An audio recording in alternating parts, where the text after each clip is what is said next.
I can remember the first time my father brought me with him very well.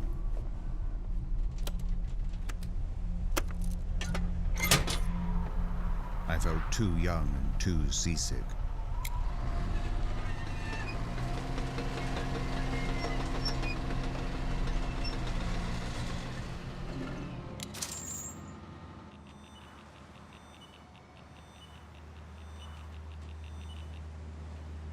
Since then, I have not seen a single sunrise during which my feet stood on solid ground.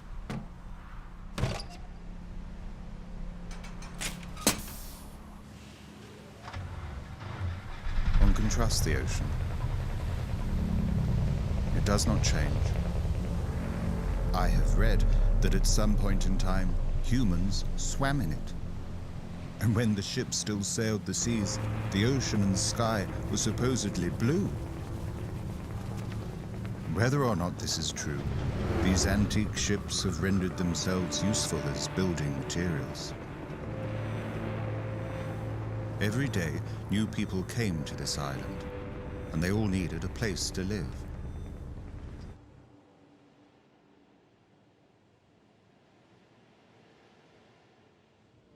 When the government did step up to the plate, the turbulent years were put behind us. My family welcomed the government's intervention. Too much competition all the time is not good for running a business. Though none of these land rats ever really posed a threat. Besides experience, we do have the better equipment. This ship had been built by my ancestors. Only every once in a while do I have to replace worn-out parts.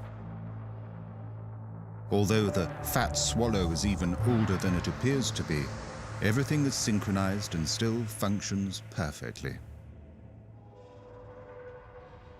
At least most of the time.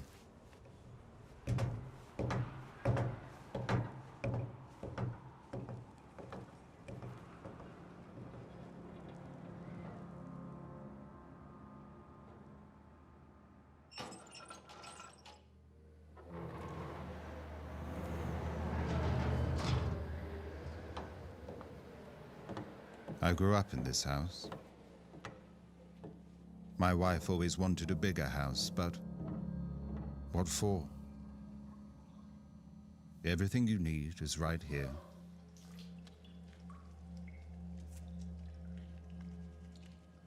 And, though I have only one arm left, for my age, I am in pretty good shape.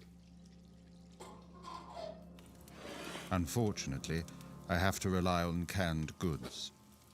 That crappy, artificial mainland food.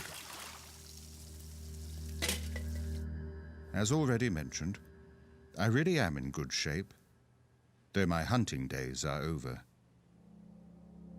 It would be borderline crazy to go hunting all by myself. Back in the day, we made a fortune hunting.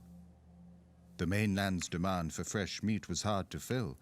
Sometimes we took one out of the sea every day.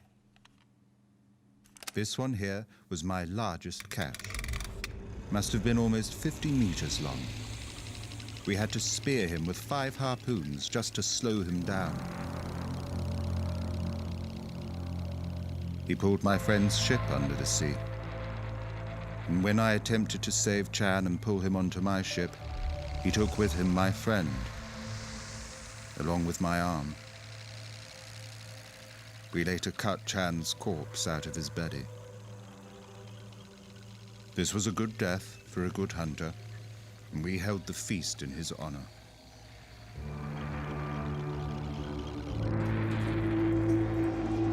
The entire island vibrated with life. The butchery was buzzing with workers. Everything from the Monjo was made use of. There were groups for processing the meat, the blood, the bones, the tendons, the liver oil, and the brain.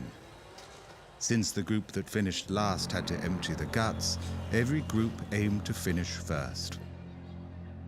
From afar, all these people looked like flies on a cadaver. During those days, one could not differentiate water from blood beneath the butchery.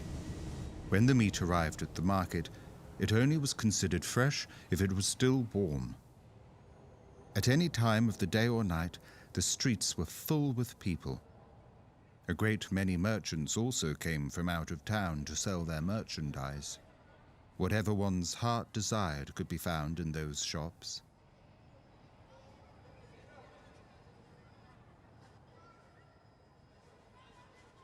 I miss those times. There was never a quiet moment.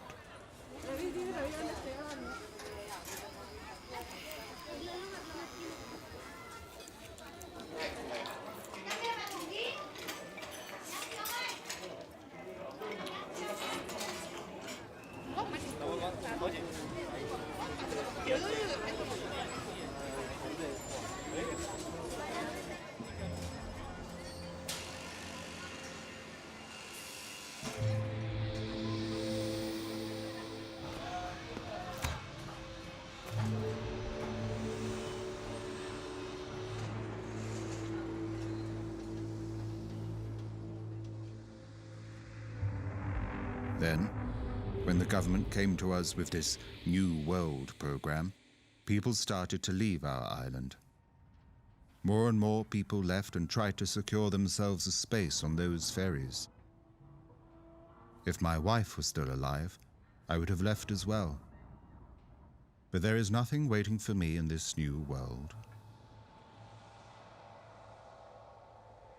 Once everyone had left, I got to know the silence.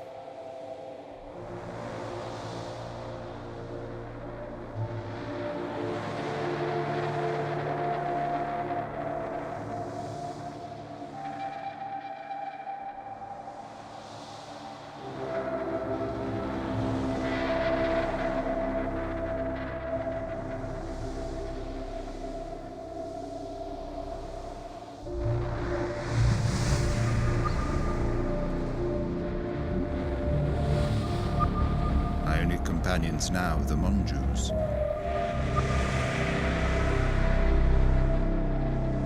I cannot imagine ever leaving here. Meanwhile, I see the ferries taking off several times a day.